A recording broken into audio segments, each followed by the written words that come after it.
Cukup berat ya, karena sebagai anak perempuan seorang ayah itu adalah cinta pertamanya.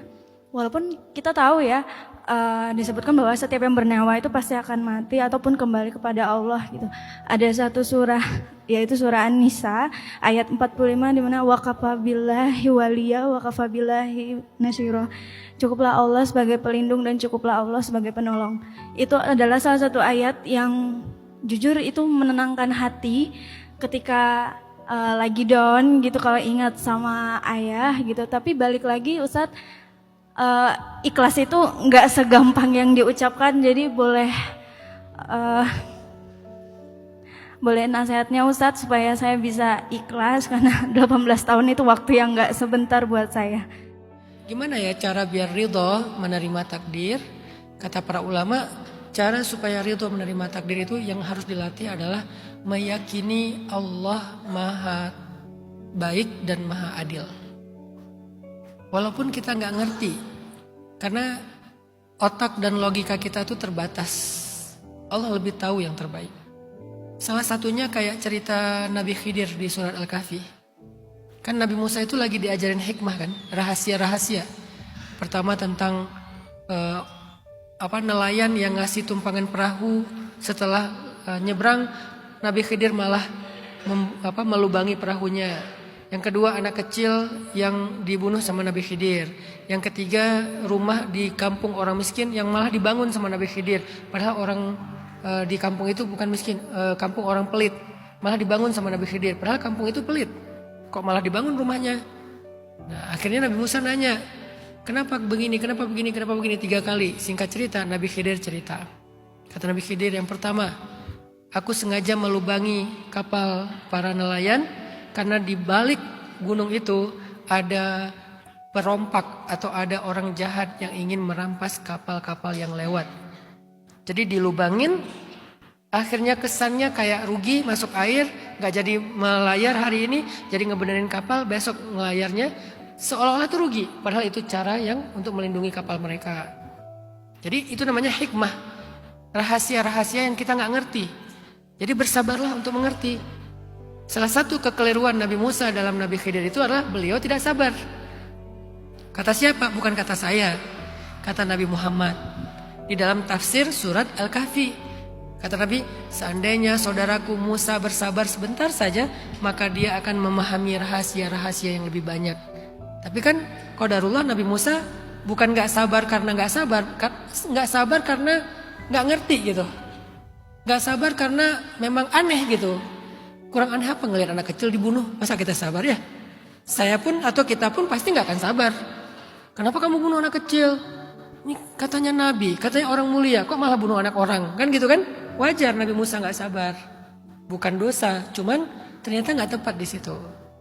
Kenapa anak itu dibunuh? Kata Nabi Khidir, kalau anak itu dewasa, dia akan durhaka kepada orang tuanya. Sehingga sebelum dia durhaka, Allah menetapkan dia meninggal dulu supaya dia gak masuk neraka. Kenapa kamu membangun rumah di kampung orang yang pelit? Karena rumah itu satu-satunya rumah orang yang benar di kampung itu, yaitu rumah anak yatim. Di bawahnya ada harta warisan. Allah ingin mengembalikan harta itu pada anak yatim yang sudah remaja. Jadi tetap ada hikmah, ada rahasia. Nah, kita nggak tahu sekarang rahasianya apa, atau mungkin sebagiannya udah terbuka sehingga kita jadi ngerti karena kita berpikir. Tapi bahwa Allah itu selalu punya rahasia balik baik dalam setiap keputusannya, walaupun keputusan Allah kadang-kadang menyakitkan kita. Asalkan kita terus menggali dan berbaik sangka kepada Allah, Allah akan tuntun kita untuk mengerti hikmah-hikmah. Yang menghijabi kita untuk gak mengerti hikmah itu adalah kita curiga sama Allah. Kalau kita gak ngerti hikmah, sulit untuk ridho. Jadi ridho itu pelan-pelan, kayak pohon, dia tumbuh pelan-pelan. Cara untuk menumbuhkan pohon ridho, belajar hikmah. Makin banyak hikmah yang kita tahu, makin kita ridho. Makin banyak kita makin ridho. Walaupun tetap kehilangan ayah, kehilangan orang tua itu musibah, kesedihan. Tapi bahwa itu ada hikmah, tetap ada hikmahnya. Ya mungkin Allah kayak Nabi Muhammad lah. Nabi Muhammad itu kan kekasih Allah. Lahir gak punya ayah. Masih kecil ibunya wafat. Kakeknya juga wafat. Sebatang kara, kan gitu kan? Padahal beliau orang yang paling dicintai Allah. Jadi Kak Azizah itu diberikan ujian yang mirip dengan Nabi Muhammad. Kehilangan ayah ketika masih kecil. Berarti Kak Azizah itu lagi diberikan hikmah yang sama dengan Nabi. Apa hikmah Nabi? Allah sendiri yang ingin mendidik Kak Azizah. Sebagaimana Allah sendiri yang ingin mendidik Nabi Muhammad. Namanya tarbiyah langit, bukan tarbiyah bumi. Coba gali hikmah itu. Walaupun dididik oleh ayah itu baik banget. Tapi khusus untuk kasus ini, Allah pengen Allah sendiri yang ngedidik.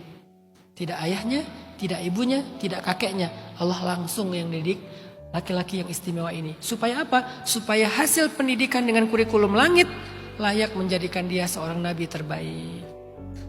Apa kurikulumnya?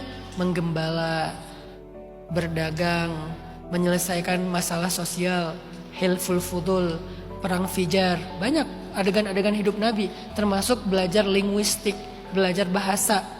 Yang pertama kali diajarkan kepada Nabi kan bahasa kan? Dengan dia tinggal di suku pedalaman namanya suku Sa'di.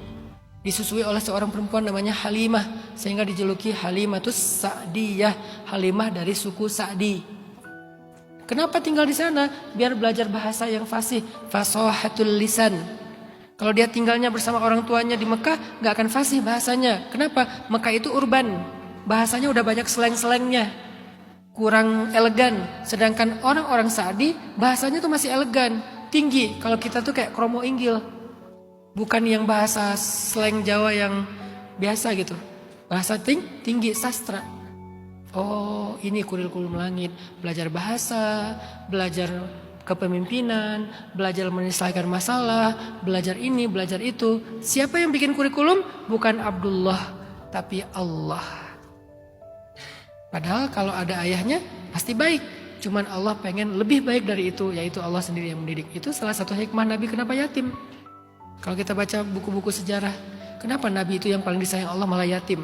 Kok hidupnya berat banget dari kecil? Karena Allah lagi mempersiapkan Nabi Muhammad menjadi orang yang istimewa. Semoga itu juga alasannya Allah lagi mempersiapkan Kak Azizah nanti dengan pasangannya, dengan keluarganya menjadi keluarga yang istimewa. Kesimpulannya apa Ustadz?